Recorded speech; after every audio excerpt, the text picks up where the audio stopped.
اب تک کے سگنل اور اب تک کی جو ریڈنگ ہے اس کے مطابق مجھے نہیں لگتا کہ جو بھی مصالحت کی کوشش ہے اس کا مطلب یہ ہوگا کہ عمران خان جیل سے نکل آئیں. اس کا مطلب یہ نہیں ہوگا کہ عمران خان آ کے اپوزیشن لیڈر بن جائیں. اس کا مطلب یہ بھی نہیں ہوگا کہ تحریک انصاف جو ہے وہ آ کر جو عملی سیاست ہے اس میں آزادانہ حصہ دے.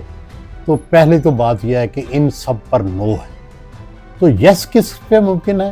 یس صرف اسی پہ ممکن ہے کہ عمران خان صاحب زیادہ سے زیادہ بنی گالہ چلے جائیں، وہ ان کی جماعت اور وہ خود اس سسٹم کو مان لیں، اسمبلی کا مؤثر حصہ بن جائیں اور اس سسٹم کو چلنے دیں اور معیشت کے راستے میں اور سیاست کے راستے میں کوئی رکاوٹ نہ ڈالیں.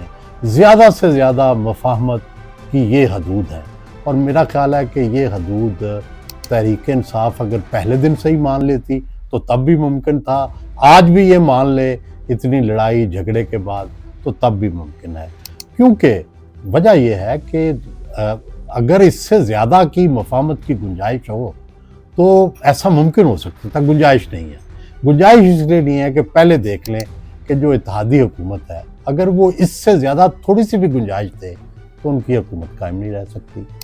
وہ ظاہر ہے کوئی اپنی حکومت کیسے ختم کر سکتا ہے، تو اس لیے اس کی گنجائش نہیں ہے.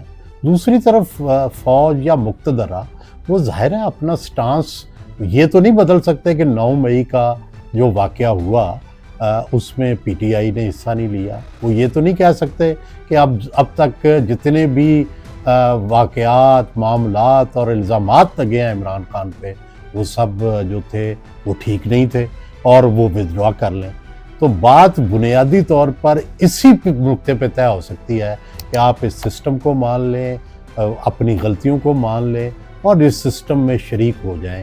تب تو ممکن ہے کہ کوئی مصالحت ہو، مفاہمت ہو، کچھ نرمیاں ہوں، کچھ آسانیاں ہوں. مگر اس سے زیادہ کی خواہش کرنا اور پھر اس پر عمل ہو جانا مجھے سراسر ناممکن لگتا ہے.